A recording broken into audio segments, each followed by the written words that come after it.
In 2023, I competed for the first time as a natural bodybuilder and I had so much fun. I fucking loved it. And in my first ever show, I placed third, even though I was in the wrong category. I was meant to enter into the junior bodybuilders category. I accidentally went into the novice men. So I ended up being against guys that had 10 plus years of training experience on me and were twice my size. But I still managed to place third, which I was very happy about. And this was because my conditioning was very, very good. In other words, I got dick skin fucking shredded. And even though I was nowhere near big enough to compete with these guys, because I had condition, I could. But what a lot of people don't know is I was actually living a double life at this point. I was not just a bodybuilder prepping for a show. I was a second year uni student studying maths and physics in Manchester, doing one of the hardest degrees in the country, and I was in the middle of my biggest exam season yet. So on top of the posing practice I was having to do, the meal prep, the training, I was going to say cardio, but I didn't have to do any cardio. I was also having to study. I was having to do past papers for my exams. I was having to attend tutorials, lectures, seminars, and I had to become a fucking monster with my time management. I look back to this period now and I don't know how the fuck I did it. But the reality of it was, on the 24th of May 2023, I sat down to do my solid state exam paper with glutes that were so striated, I had to bring in a pillow to sit on the plastic chair in the exam hall. Otherwise, I would get a bruise on my ass because I had no fat on it. At this point, I could literally feel the striations in my glutes. I was at so low body fat and I was sitting an exam paper. And a lot of people had told me that there is no fucking chance you're gonna be able to go through a bodybuilding prep where you get brain fog, fatigue, hunger, all of these horrible side effects and be able to perform academically during this period. But I fucking aced it. I scored 86% on that paper. I finished my degree with the first, and my second year results averaged 78%, which is the best I had the whole way through my uni experience. And on the 24th of May, I sat that solid state paper, scored 86%. On the Sunday afterwards, the 28th, I competed for the first time, placed third. And in other words, I was completely shredded on the 28th. Then on the 31st, 3 days later, I sat my final exam paper for second year, which was wave optics, which I scored 68 on. And again, it got me an average first on one of the hardest degrees in the country. So this is exactly what a day in my life looked like in that period of time where I was a highly functioning uni student who was achieving really, really well and also getting shredded as a bodybuilder. And I look back to this period as one of the proudest times in my life because I was a fucking animal with my time management. And this is exactly what a day in my life looked like. I'm gonna run you through it exactly. Let's get into it. So I've scrolled back to May 2023 where I was balls deep into an exam period. Look, I've got one exam there, solid state. I averaged 86%. No, I got 86% on that paper. I've got wave optics, literally the week after, which I got 68% on. The week after that, I've got complex analysis and stat mech. Stat mech, I did awfully on. Complex analysis, I got 94% on, okay? So I was performing on these exams and I averaged a high first, but during this period, I was at literally 5% body fat or less because this was show day number 1. The 28th of May was when I did my first show.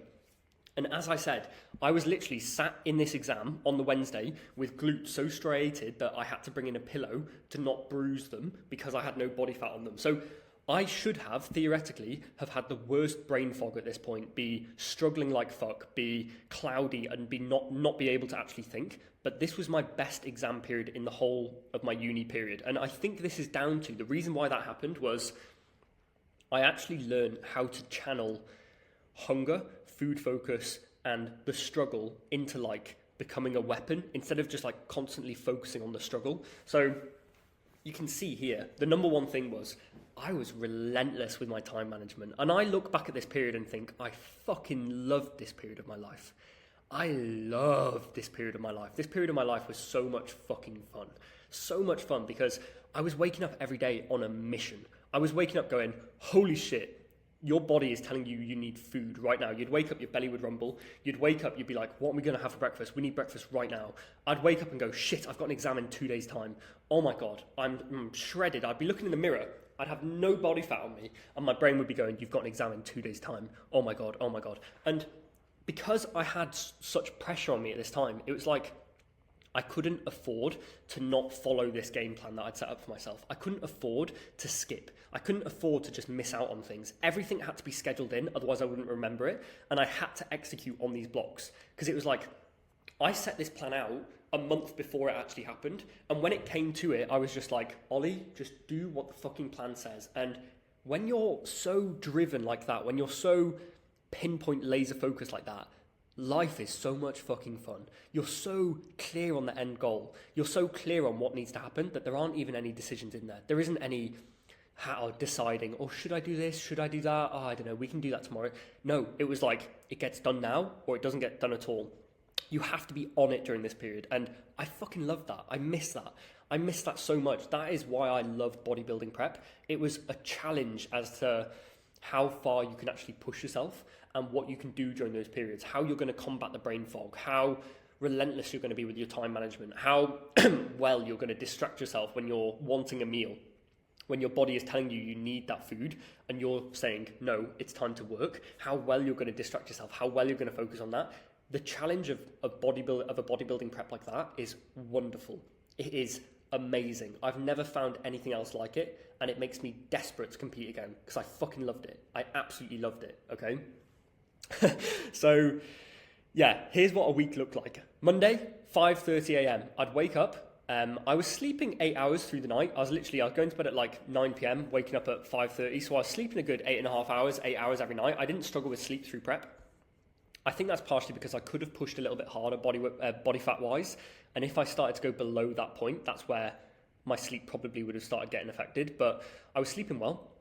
Waking up at 5:30, I'd get straight to work because my body would be telling me, oh my God, go eat. You need to go and eat. You know, you're really low energy. I'd go and get a coffee, double shot espresso, no milk, just fucking black coffee, take it upstairs, take an L-theanine, down that, and then do 2.5 hours of work. And this work wasn't just to get the work done. That was one benefit, but benefit number two was to distract myself, right? Because in that first 2.5 hours of the day, when you're in prep, you want to kind of push that first meal off. You want to kind of push it as far away as you can. You want to kind of go, I don't need to eat right now. I want to keep pushing that back and saving your calories for later in the day. By doing 2.5 hours of work first thing in the morning, it set me up for, number one, pushing my breakfast back. But number two, it set me up to kind of feel like I could control my calories for the day. I didn't have to just wake up and be a victim to, or be like controlled by food. If I could prove to myself that I can sit there for 2.5 hours and do work and do something else, I wasn't chained to just eating. You know what I mean? I wasn't chained to just having that meal down. Then at 8:30, at 8 I'd have breakfast. 8:30 I'd go for a walk, just like get in my first 3,000 steps and listen to a podcast. I'd come back, I'd have a call that related to business. So I'd be working on my online coaching business for an hour here. Then I have a posing lesson planned in, and I have a couple of those posing lessons this week. Like, for example, I had one, there was another one as well. Here we go, posing practice here as well. And every single day, after every session, I was doing posing practice during the last half an hour of it here. So I was posing every single day. I was also building training programs for my clients. I was scheduling in everything, okay? And in these periods here, I would either read, I would play video games with my mates, I would go out for more walks, I'd be making meals like breakfast or lunch would be in that gap here. But for the most part, like when there's a block in here, I was doing that for the whole time. So for example, I would be leaving the house at 2 p.m, going to the gym, training until 4, posing until like for 15 minutes after my session, and then driving back. As soon as I got in the door, I'd be doing a solid state past paper, exam paper for 2.5 hours. And I'd have a timer up on my laptop, making sure that I stuck to it for that 2.5 hours. It was a fucking sick period of my life. I loved it. I miss it. I can't describe, like, it was so much fun. And then when every single night I needed to make sure that I was actually switching off and like chilling out before I went to bed so that I could actually get a good night's sleep as well. So for 2 hours every single night, I'd go downstairs, I'd play video games, I'd play FIFA or Rocket League or whatever it was, or watch Champions League if it was on, because this was the period of Champions League 2023. I was in a student house with 5 other guys, and I'd go downstairs at 7 p.m. every single night and chill out for 2 hours, where I would watch an hour of football or play an hour of video games. And then at 8:30, I'd go upstairs, call Evie, FaceTime Evie. We'd call for like half an hour, and then I'd go to bed. That was the routine every single night. And when I went upstairs at 8:30, I'd always make a peppermint tea. I'd always have my final square of dark chocolate. So every single night in prep, I'd make myself a hot chocolate. Either a hot chocolate or a peppermint tea, and I'd have a square of dark chocolate. That was my treat every single night. I'd have like a square of dark chocolate. It would taste amazing at this point because I was so shredded. I'd have a square of dark chocolate, hot chocolate, and then I'd go to bed and I'd be in bed, lights out by 9 p.m. every single night, and I'd repeat the same process again and again and again. So you can literally see the majority of my days would just focus towards studying. Solid state, 2.5 hours. Solid state, past paper, 2.5 hours. Solid state, 2.5 hours, past paper. Training. This is what my whole life consisted of. It was just revision, training. Revision, training. And I scheduled in downtime as well. Like when I needed to chill, I needed to fucking chill. And I'd schedule it in. Like you can see here, I knew ahead of time that after putting in a load of brain power into this exam here for an hour and a half, I knew that I needed to mong out and play video games for the next 3 hours before I could do any more work. And I was realistic about this as well. I didn't just fill in every single minute of every single day. I actually planned out when I'm going to do these things, when I'm going to play video games, when I'm going to do this, like planned in the down periods as well. And it just meant that I could follow this Google Calendar like a map. All I had to do was turn up on a daily basis, follow the Google Calendar, and that would take me through my day, no problem. And you can see here, like every single day, training at the same time, revision blocks, same time, calls, same time, check-ins, same time every single week, posing practice, same time. Like I was just organized as fuck. And this is what my days looked like. I'd wake up, I'd get to work, distract myself from eating. I'd have breakfast at the same time. I'd go for a podcast walk at 8:30. I'd have a call. I'd do some work. Then I'd have lunch at around about 11:30. So this is where I'd have my second meal here. Then I'd go into another revision block. I'd have a quick meal before I trained here on the way to the gym. I'd have a cream of rice. And then after training, I'd have tea at around like 5, 6. And then I'd have my final meal of the day, which was just that little square of dark chocolate, probably at like 8 o'clock here. So everything was routine, everything was happening at the same time. And you can just look at my days, right? Look at how much time I was spending studying, training, chilling. That is all I did. Studied, trained, chill. And it honestly, when life is that simple, it's so much fucking fun. It's so much fucking fun because it was just so minimal. Like I only had 3 jobs on a daily basis. It was you either study, you train, or you chill. That's it. You do these 3 things. And when life is that simple, when you're so driven, when you're so focused on one goal, it's like you don't have the choice. Right now, I'll be completely honest, I'm in a gaining phase. I hate it because I'm constantly digesting food. I'm constantly sluggish. I'm constantly thinking. I'm constantly deciding what's coming next. I've got flexibility. I'm not driven towards one goal, right? And that's why I miss this so much because this just was a simpler time when I was studying, training, or chilling. And those were the 3 options. And I knew that whatever I was doing on a daily basis was getting me closer to that end goal. And I'm trying to bring a bit of that back into what I'm doing now, but it's hard when you don't have that laser focused end goal. Like honestly, it's hard. But yeah, that is what a day in my life looked like when I was at peak bodybuilding prep and also peak exam period and averaging a first on my degree. So literally exam here, bodybuilding show day here, exam here, exam here, exam here. Literally in the middle of it, and I was shredded. That is what my days look like, and that is how organized I had to be. And I cannot tell you this enough, right? I truly believe that every guy should go through a bodybuilding prep in their lives at some point. The level of focus, discipline, and relentlessness that it teaches you is unreal.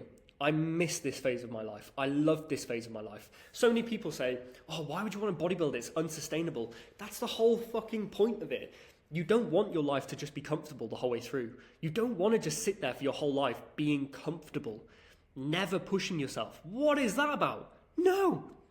Life is motherfucking short. Do you want to get to the end of it and go, I'm glad I was comfortable the whole time?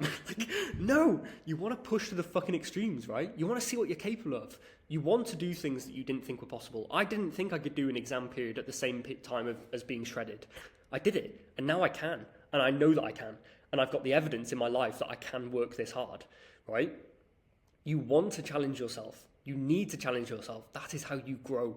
That is how you evolve. I cannot recommend it enough. I truly believe every guy should go through a bodybuilding prep, even if you don't compete, even if you only do it once.